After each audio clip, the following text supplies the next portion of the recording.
Hello, hello, hello sa inyong lahat mga Bibi Loves. Magluto tayo ngayon ng bilo-bilo. Ito ang aking paraan ng pagluluto ng bilo-bilo.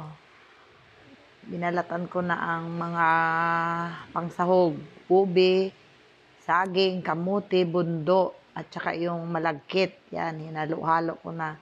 Binabilog-bilog ko pa. Naglagay ako ng kaunting color doon sa bilog-bilog. Ito yung mga pangsahog. Kunti lang niluto ko kasi dalawa lang naman kami ang kakain.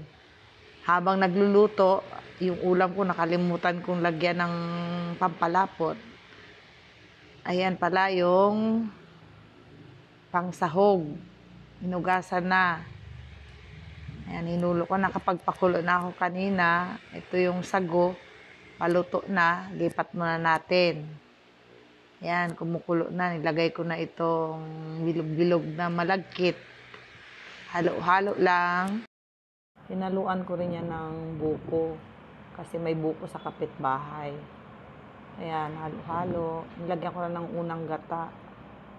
Sukal na pula. Tapos, yung buko nilagay ko na. Halo-halo na lang ulit. Ilagay ko na tong sago na pinakuluan ko kanina. Haluin lang natin para hindi mamuo yung gata na nilagay ko.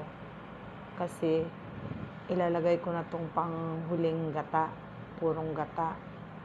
Last na na to gata. Tapos halo ulit. Kunting na lang to, minuto maluluto na to.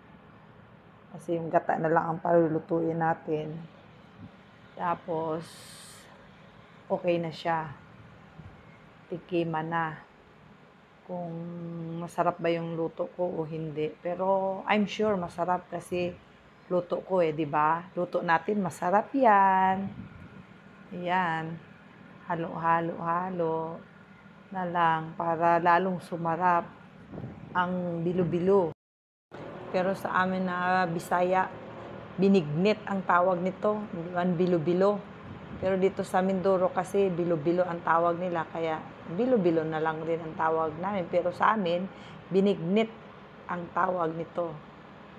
Yan, tikman ko na kung okay na ba ang tamis. Okay na ang tamis. Kunting kulo na lang para tikiman time na. Ayan, merienda tayo mga Bibi Loves. Bilo-bilo, masarap siya kasi luto ko. Ayan, bye-bye.